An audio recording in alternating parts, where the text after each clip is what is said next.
Adapun orang yang masih hidup walaupun dia syekh, akidahnya benar, manhajnya lurus, ibadahnya pun banyak. Walaupun beliau hafal Sahih Bukhari, hafal Sahih Muslim, hafal Al-Ummahat As-Sittah sekalipun. Seorang syekh, guru besar Masjid Nabawi, guru besar Masjidil Haram, cukup sekedar dijadikan guru dalam menuntut ilmu dan untuk meneladani Rasulullah SAW. Jangan sekali-kali menjadikannya sebagai figur kita. Kenapa? Karena dia masih hidup. Kita tidak tahu bagaimana akhir hayatnya. Kalau kita menjadikan dia sebagai figur kita, apalagi ngefan sampai lebay ya. Karena sebagian orang kalau udah ngefan, sudah lebay, senyuman ustadznya saja seperti mukjizat yang turun dari 7 lapis langit.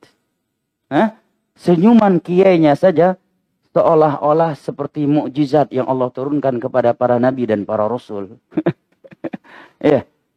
Seakan-akan senyuman ustadznya yang paling manis di atas permukaan bumi ini.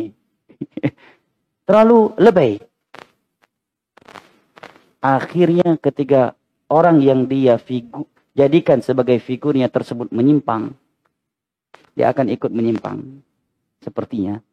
Atau kalau dia tidak ikut menyimpang seperti orang yang telah dia sebagai figurnya tersebut, maka dia mungkin akan balik arah.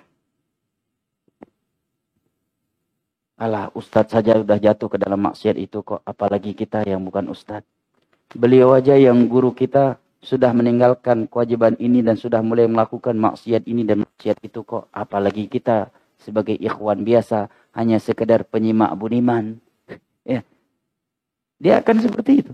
Tetapi kalau prinsipnya tadi seperti yang dikatakan oleh Abdullah bin Mas'ud, man kana minkum mustannan falyastannan biman qad mat fa innal ahya la tu'manu alaihimul fitnah.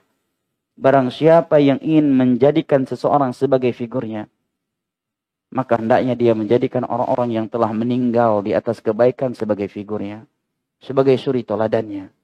Jangan sekali-kali dia menjadikan orang yang masih hidup sebagai figurnya.